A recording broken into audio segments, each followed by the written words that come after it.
Hello world, good morning. Welcome back to the Founders and Innovators Morning Show. I'm your host, Joia, and today I'm here with another fellow New Yorker, Jaimin, who is going to tell us all about his exciting new company, Reconcile. So welcome, Jaimin. Thank you for being here today.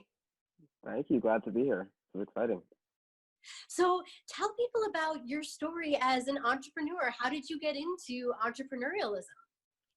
Yeah, I think it's something I've always really had, from like selling crayons in grade school to trying to sell nuts at a vending machine to trying to sell bow ties in college. It's just something where I really like to hustle and to sell. And entrepreneurship is, I think, one of the best ways to just put an idea out there. It might fail, it might suck, but you'll really never know until you test it. And if it does well in testing, you can like take it to the next step. And then I think entrepreneurship's all about just that, wanting to fail and then wanting to learn to get better. Yeah, I've heard a really great phrase that it's not really a failure as long as you learn something.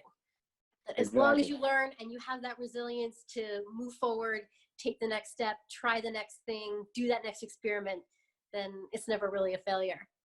So tell us about, Oh, sorry. I was going to say, I actually read this Elon Musk quote recently, and I'm going to butcher it, but the paraphrasing is essentially, entrepreneurship is about failing, and you want to fail as quickly as you can, just so that you can, learn from a mistake. And the best companies fail, quickly enough to have that feedback loop to improve upon it. And so I think the difference between an entrepreneur and someone who just works, another job is the fact that these guys are out looking to fail for the big wins, right? And as long as you do that quickly enough, like you'll get to market first and then have those advantages and then eventually become, a valuable company.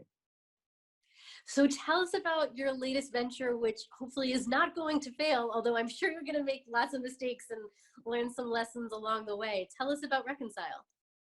Yeah, so Reconcile is the first ever voice-activated bookkeeping app. It's meant for the gig economy workers, folks that have, multiple expenses on their credit cards. Something where, when you're juggling your personal and business lives and the fact that they've kind of intersected like never before, it's just really hard to manage those, personal subscriptions from your, clients A, B, and C. And so it's just an easy way for you to be able to sort your expenses, do the bookkeeping that you need to do on your own before you can send it out to your accountant or some other accounting software you have. So how did you get the idea for this? What was the brainstorm, spark of inspiration? Yeah, so I'm a former consultant. So, I had all of my travel, I was on my personal credit cards. And so I just really come to the fact that my checking of my credit card statements was just not going to happen. I would spend hours doing my expense reports, and then after that, not want to spend another minute checking over my subscriptions or anything else. And so the more I got into it, the more I realized, as we get into these side hustler and gigster economies of sorts, people actually just need something to help them sort through all that noise. And what better way than to use a voice assistant, which is like the most natural way of us engaging with each other, right? And so we realized it's something where people hate doing financial admin stuff. So why not have them tell us what to do? And just as if we were a personal human being, we could solve that problem for them. So I'm really curious, tell us a little bit about your process here as you've been talking to users, figuring out this idea. Was this idea of the voice activation, was that something that even came from talking to users? Or tell us a little bit more about this, maybe even some of the mistakes you've made already and some of the lessons you've learned. Yeah, for sure. I mean, this definitely wasn't the first idea. It came about, I think the first idea was something where like we wanted to tackle like overcharge fraud. It's something where like, do you even keep the receipts at restaurants?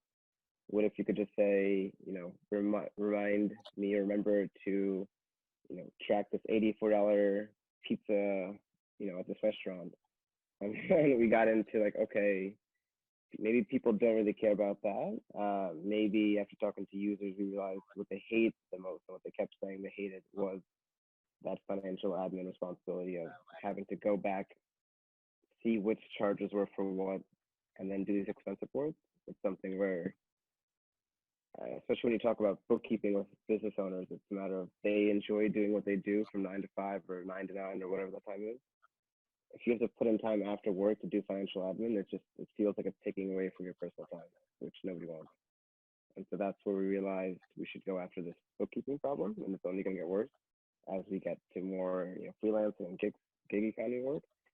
And the voice came into it just because of my and my co-founder's vision of a interfaceless world of not necessarily needing a screen to make decisions for you or to kind of control your money. It's a matter of using your voice and either outsourcing it to someone else personally or just doing that through some sort of voice assistant that does it on the back end for you. I'm really curious about this idea you mentioned, an interfaceless world, because I agree. From my understanding of new technologies that are being developed, that is the world that we are living into. But for me, it's still even hard to imagine exactly what that's going to be like. So can you share maybe some of your thoughts about what you see as the future of an interfaceless world? Sure. I mean, I'm just kind of basing it just on the rise of wearables. You're seeing companies, want to put more tech on your body that essentially takes away from your phone a little bit. And then also the fact that I think we realized there's this digital craze that we live in right now, and that you spend like, I don't know, 4 to 8 hours sometimes looking just at your mobile screen, let alone your computer. I think the more we just learn about human psychology and behavior, we kind of get to the point of knowing that human interaction is the best thing for us. And so the less time we have with our screens, the more time we can give to each other. And so I think the best companies in the world understand this, and especially Apple. If you kind of look into what Tim Cook and Johnny Ive and what Steve Jobs have said in the past, they didn't really design these products for people to stare at them for 5 hours a day. Mm-hmm. Right? It was supposed to make our lives simpler, but instead, for whatever reason, we look too much at our phones now. So for me, it's a matter of saying in the future, 5 years, would the best companies want us to still, bend our necks and look at our phones for 6 hours? And I can't see that. I think the future really is like talk into something to tell it what you want to do, and as long as it's smart enough, it'll do it for you. That's a future that sounds incredibly exciting to me. Now, tell us more about how Reconcile is going to help your users, because I'm sure that many of our audience would be ideal users for you. I know for me personally, that's been part of my entrepreneurial journey, has been working in the gig economy to make money while I'm busy building my entrepreneurial dreams. And one of the things I've noticed too about entrepreneurs and really our culture as a whole is that we're not necessarily the most financially literate people. I even would look at this as a failure of our schools. I can say personally, that was certainly something I never learned in school and had to learn the hard way how to actually make smart financial decisions. So can you tell us some of your vision of what you see Reconcile can do to help people to be more financially literate, especially other entrepreneurs and those of us who are working in the gig economy? Yeah, for sure. So I think it goes back to one of the kind of key trends that's happening right now in finance, would be called like autonomous finance, and that you have apps that essentially do things for you. So you have companies that like automatically save a little bit of money for you or automatically invest for you. So we want to get to a point where we can like automatically do the bookkeeping for you, because if you're a freelancer, let's just say for example, we'll take you, you're a freelance coach, right? But you didn't really study CPA or study accounting or bookkeeping, right? I definitely did not. Yeah, you're required to carry those skills into your craft, and if you make a mistake there, well, that could carry significant weight on your credit score, on your future finances. It would be the same as like me having to do my own stitches, and I'm not a nurse or a qualified doctor for that matter, right? So for us, it's a matter of learning enough about the user to see, how they're spending, what they're spending on, and to detect those patterns, to do more of the bookkeeping for them. And then it's also the fact that our app is really meant to manage the personal credit cards, right? Which in this scenario is now containing your business and personal expenses. So once we can kind of really take care of those business expenses and bifurcate what's for work, what's for pleasure, we can work on those pleasure expenses, because like I mentioned, people really aren't checking their credit cards anymore. And I mean, I didn't, especially when you get to like 50 to 100 or even more charges a month, it just really gets hard to go line item by line item every month and to find the time to figure out what's what, right? Um, so for us, the kind of roadmap is to really take care of those both ends of that spectrum, especially as we, like I mentioned before as well, our personal and business lives become more intertwined. So one of the things that you said that sounds really interesting to me is you brought it back to me and really made it personal. And I'm curious to hear, even with your grand vision for what you want Reconcile to do, how personal finance might be able to be more personalized. How does that fit into the vision of Reconcile? I mean, I think that's a core tenet of it. Our mission statement is really to simplify our financial lifestyle so that we can give more time back to our users. There's nothing more important to me, and I think to our team, than time.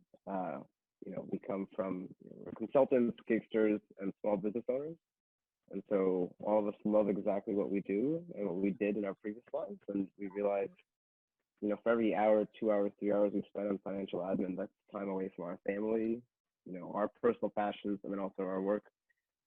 So for us, if we can give back the gift of time, that's like a huge, huge win for us. And in terms of personalizing that, I think it's just slowly taking bits and pieces of your personal financial life, over with their voice assistant.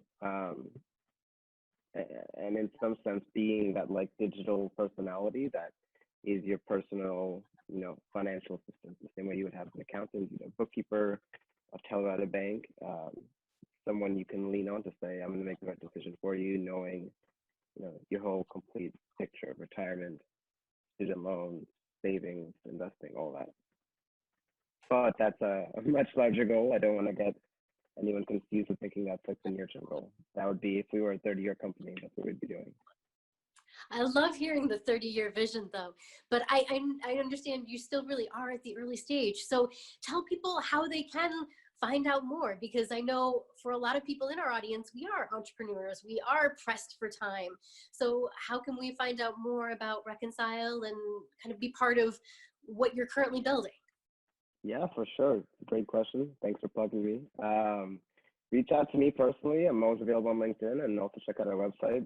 There's a wait list right now. We've got 167 last time I checked on the wait list. We're just looking to grow that, make sure the right people are on it. And right now we're looking to really target like freelancers and gigsters. Our kind of value pitch is for folks that are juggling multiple clients on kind of their multiple credit cards, to use something like Siri to essentially tag those charges for them in real time. So say, mark this Starbucks for client A, mark this Uber for client B, mark these 3 subscriptions for, general business expense. Just kind of a smart layer on top of the credit card charges, to be able to, more easily do the accounting and bookkeeping down the road, rather than sorting through piles of receipts and statements, months later. Now, unfortunately, we're already almost out of time, but I want to hear even more about this grand 30-year vision you have. So tell us more about where you see Reconcile in 30 years.